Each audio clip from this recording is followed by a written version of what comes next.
The invitation to the Metropolitan Children's Hospital annual gala arrived on thick cream cardstock, embossed with gold lettering. An evening of hope, it proclaimed with a dress code notation at the bottom, black tie required. I almost didn't go. These charity galas were always the same, a carefully orchestrated display of wealth and social positioning where the actual charitable cause became secondary to who wore the most expensive gown and which family donated enough money to get their name on a plaque. But this particular gala was different. It was for the Children's Hospital where I'd spent 3 months when I was 8 years old fighting leukemia. The place that had saved my life and inspired my eventual career in biomedical research. So despite my reservations about spending an evening with Dad and his new family, I RSVP'd yes. The relationship with my father had been complicated since my mother died when I was 12. He'd remarried 2 years later to Victoria, a woman who came with her own set of social expectations and 3 children from her previous marriage. Victoria had made it clear from the beginning that she intended to elevate the family's social status, and my quiet, studious nature didn't fit her vision of what a successful family looked like. At 28, I was a senior research scientist at GeneTech Solutions, a biomedical company specializing in pediatric cancer treatments. It was meaningful work that paid well, but it wasn't flashy. I spent my days in laboratories and research facilities, not boardrooms and country clubs. I drove a sensible car, lived in a modest apartment, and owned exactly one cocktail dress that I'd bought 3 years ago for my college roommate's wedding.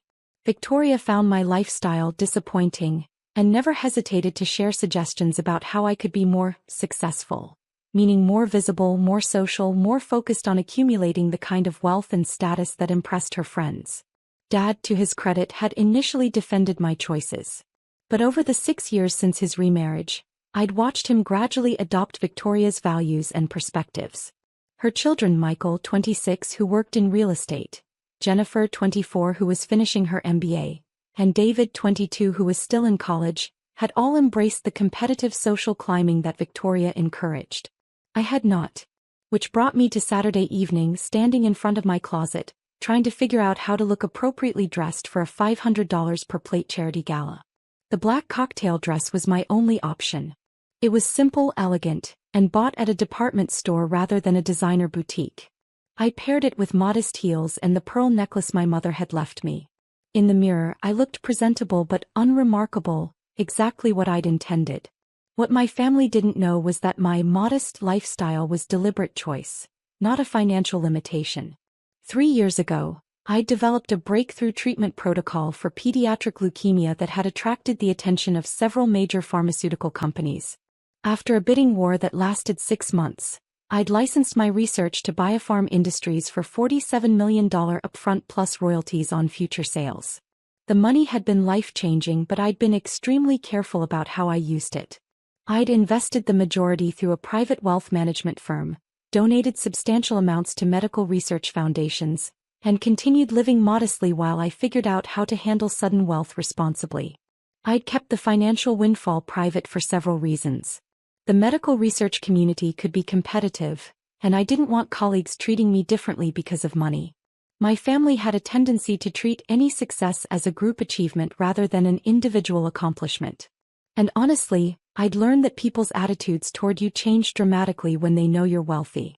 But there was another reason I'd kept quiet about the money, one that was more personal and more complicated. 6 months after licensing my research, I'd approached the Metropolitan Children's Hospital about funding a new pediatric oncology wing. I'd worked with their development team to design a state-of-the-art facility that would provide the kind of compassionate, cutting-edge care that had saved my life 20 years earlier.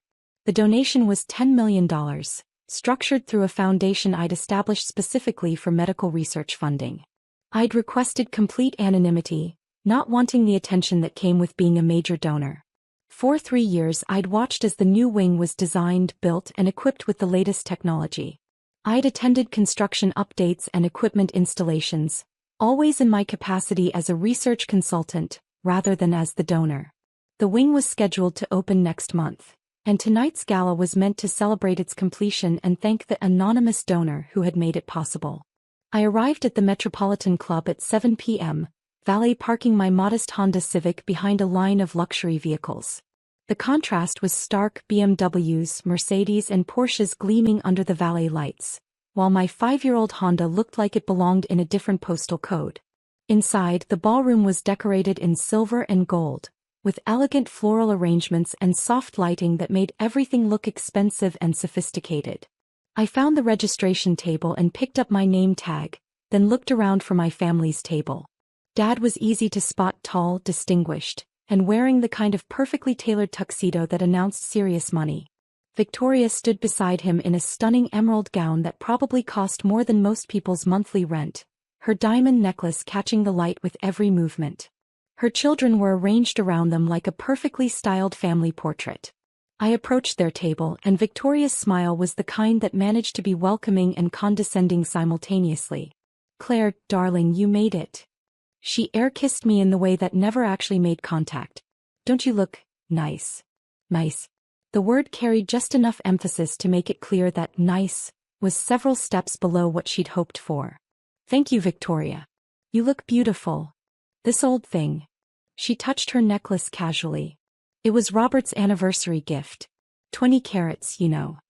Dad hugged me warmly, but I could see him taking in my appearance with the kind of assessment that Victoria had trained him to make. "Claire, sweetheart, you look lovely. Though."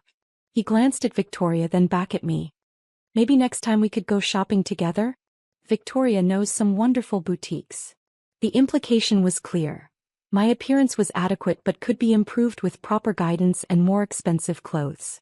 Michael and Jennifer greeted me politely, both of them looking perfectly at home in this world of wealth and social positioning. David, still young enough to be relatively uncorrupted by Victoria's values, gave me a genuine smile and asked about my work. "Still curing cancer?" he asked with the kind of earnest respect that reminded me why I'd always liked him. "Working on it," I said simply. Victoria overheard and launched into her familiar critique. "Claire does important work, of course, but I keep telling her she should think about the business side of medicine. There's so much more money in administration or pharmaceutical sales." "I'm happy with research," I said. "But darling, you could be making so much more money. Look at Michael, he's doing wonderfully in real estate, already making 6 figures. Michael beamed under his stepmother's praise. "Actually, I just closed a deal that'll put me well into 6 figures this year." "That's wonderful," I said and meant it. Michael worked hard and deserved his success. "What about you, Claire?" Jennifer asked. "What's your salary like in research?" It was a rude question but typical for this family. Everything came back to money and status. "I do well enough," I said diplomatically. Victoria's expression suggested that well enough was not nearly well enough. As we took our seats for dinner, I found myself positioned between David and a stranger, while Victoria arranged her biological children closer to Dad and the center of conversation. The seating arrangement was subtle but clear. I was family, but barely. Dinner was the usual charity gala fare, elegantly prepared food that cost more for presentation than taste, accompanied by speeches about the importance of philanthropic giving and community support. The hospital's CEO spoke about the new pediatric oncology wing, describing it as a magnificent facility made possible by extraordinary generosity. "We are so grateful," he continued, "to all our donors, but especially to the anonymous benefactor whose $10 million gift made this dream a reality." The room erupted in appreciative applause. At our table, Victoria leaned toward Dad. $10 million, she whispered admiringly. "Can you imagine having that kind of money to give away?" Dad nodded. "That's the kind of philanthropy that really makes a difference. Real money, real impact." I sipped my wine and said nothing.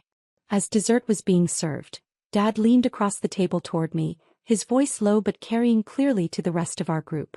"You're embarrassing the family name," he whispered, but loud enough that nearby tables could hear. "Couldn't you dress better?" I felt heat rise in my cheeks, the familiar sting of public criticism that Dad had never quite learned to avoid. Victoria nodded approvingly, adjusting her diamond necklace in a gesture that seemed designed to emphasize the contrast between her obvious wealth and my apparent modesty. "Claire, darling," she added in a stage whisper, "presentation is so important at events like this. People notice these things." Several people at neighboring tables had turned to look at our conversation, their expressions ranging from curious to embarrassed on my behalf. "I'm appropriately dressed," I said quietly. Appropriate, yes, Dad continued, his voice still carrying more widely than he seemed to realize. But this is about representing the family. The Hendersons are here, the Williamsons, the Carrutherses. These are important social connections, and when you look like... He gestured vaguely at my outfit. Like what, Dad? Like you don't belong here. Like you can't afford to belong here. The words hung in the air, and I could see people at surrounding tables pretending not to listen while obviously fascinated by the family drama unfolding in front of them. Victoria's children looked uncomfortable but didn't defend me. David appeared genuinely upset by his stepfather's criticism, but he was young and didn't have the social confidence to challenge Dad publicly. I was about to respond when the Master of Ceremonies returned to the podium. Ladies and gentlemen, if I could have your attention for one final announcement. The room quieted, conversations fading as guests turned toward the stage. As I mentioned earlier, our new pediatric oncology wing was made possible by an extraordinary $10 million donation from an anonymous benefactor. For 3 years, this generous individual has preferred to remain unnamed, but tonight, they have agreed to reveal themselves and share a few words about why this cause is so important to them. My heart started racing. This wasn't part of the plan.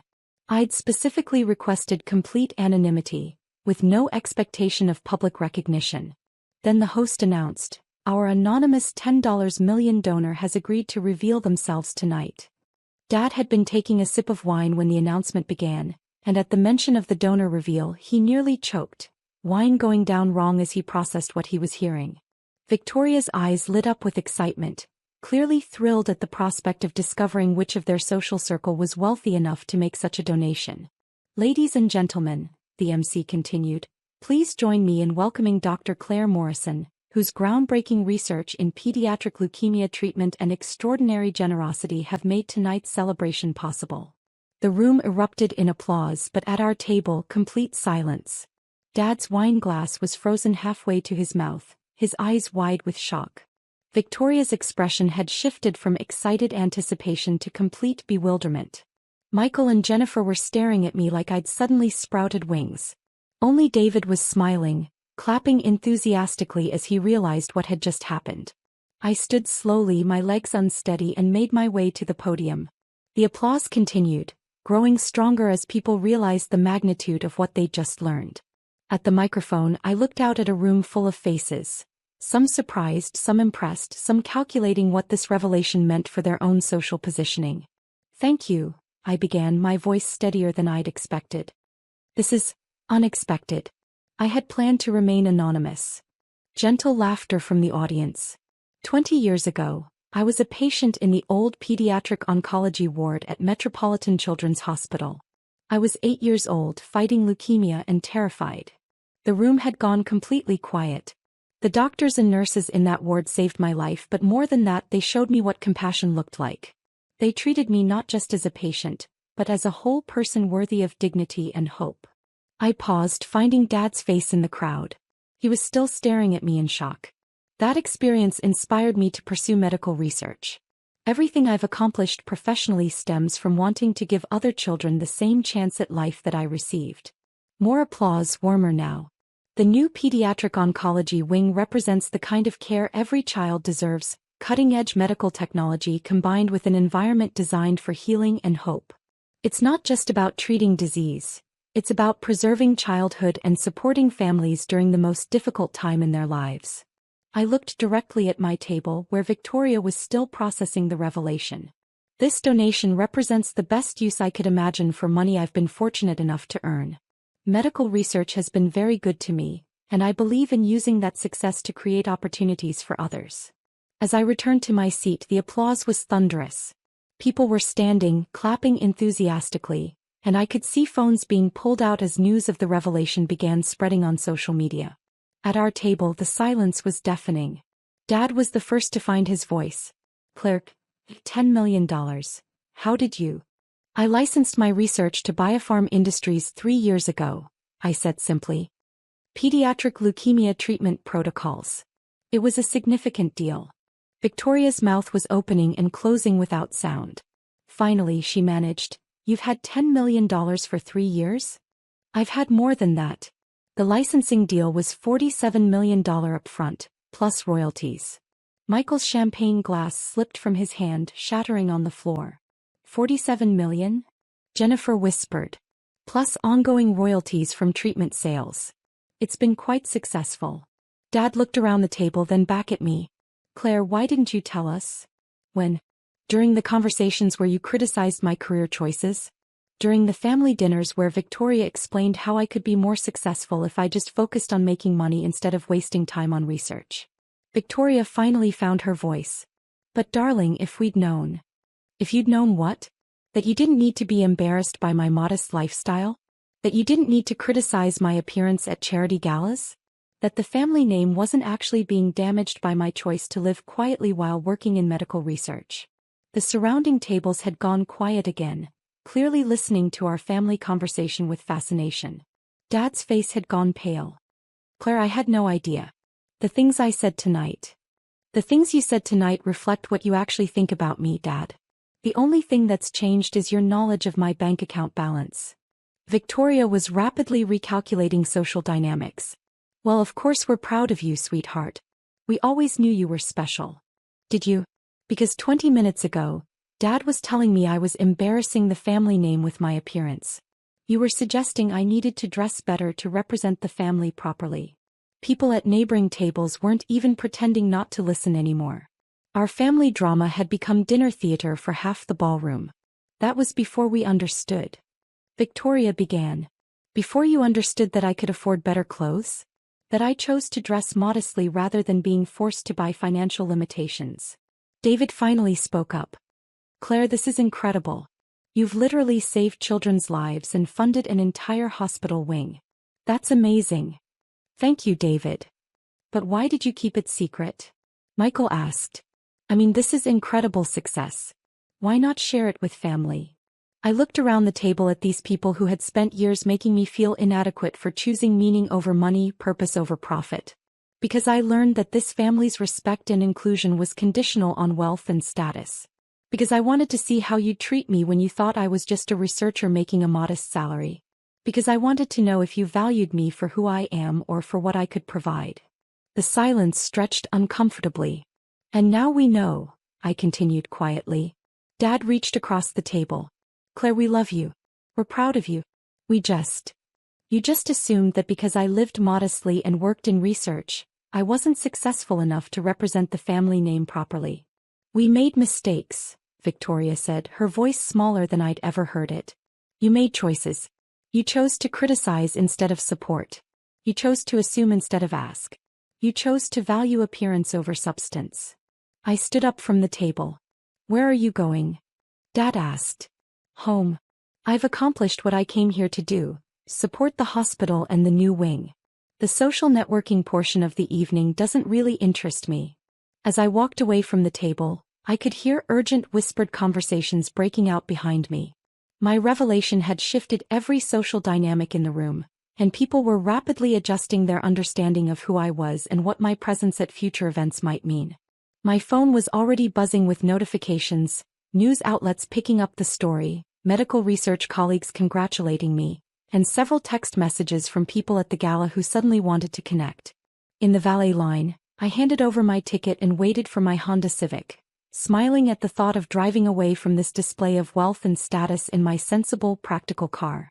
The valet looked confused when he brought the Honda to the front of the line, clearly expecting someone who'd just announced a $10 million donation to be driving something more expensive. This is yours, ma'am? He asked politely. Yes, it is. It's just, after your speech. After my speech, it's still the same reliable car that gets me where I need to go. As I drove away from the Metropolitan Club, I thought about the evening's events. I'd maintained my anonymity for 3 years, but tonight had forced a revelation that would change everything. My family would treat me differently now. Colleagues would see me differently. Social events would carry different expectations. But the work would remain the same. The research would continue. The new pediatric oncology wing would open next month and begin saving children's lives. And sometimes that was all that really mattered. 3 weeks later, Dad called. Claire, I've been thinking about what happened at the gala. And I owe you an apology. A real one, not just embarrassment about being wrong about your financial situation. I'm listening. I taught you to value substance over appearance, meaningful work over social status, helping others over accumulating wealth. Those were the values your mother and I raised you with. I was quiet, letting him continue. And then I married Victoria and got caught up in her world of social positioning and status competition. I started criticizing you for living the values I'd taught you because they didn't fit the image Victoria wanted our family to project. Dad. Let me finish. What you've accomplished, the research, the treatments that are saving children's lives, the quiet generosity, that's exactly the kind of person your mother and I hoped you'd become. I'm sorry it took a public announcement for me to remember that. It was the apology I'd been waiting years to hear. Thank you, Dad. That means a lot. Is there a way for us to rebuild this relationship? To get back to the father and daughter we used to be? I thought about it for a moment. Yes, but it means choosing family over social status. It means valuing who I am over what I can provide. And it means recognizing that success looks different for different people. I can do that. Even if Victoria disagrees? A long pause. Claire, you're my daughter. You'll always be more important than anyone else's opinion of what our family should look like. It was a start. 6 months later, I attended the opening ceremony for the new pediatric oncology wing. This time I wore a beautiful dress that cost more than my car. Not because I cared about appearances, but because the occasion deserved celebration. Dad and Victoria were there, along with dozens of families whose children would benefit from the new facility. David had brought his girlfriend, who turned out to be a pediatric nursing student. As we toured the bright, cheerful rooms designed specifically for young patients, I watched Dad talking with other parents, learning about their experiences and listening to their stories. You know, he said to me as we stood in the new family lounge, I'm starting to understand what real success looks like. What's that? Using your gifts to make life better for people who need help. Building something that matters more than profit margins or social status. He gestured around the beautiful space, where children would receive life-saving care in an environment designed for hope and healing. This is success, Claire. This is what making a difference actually looks like. For the first time in years, I felt like I had my father back.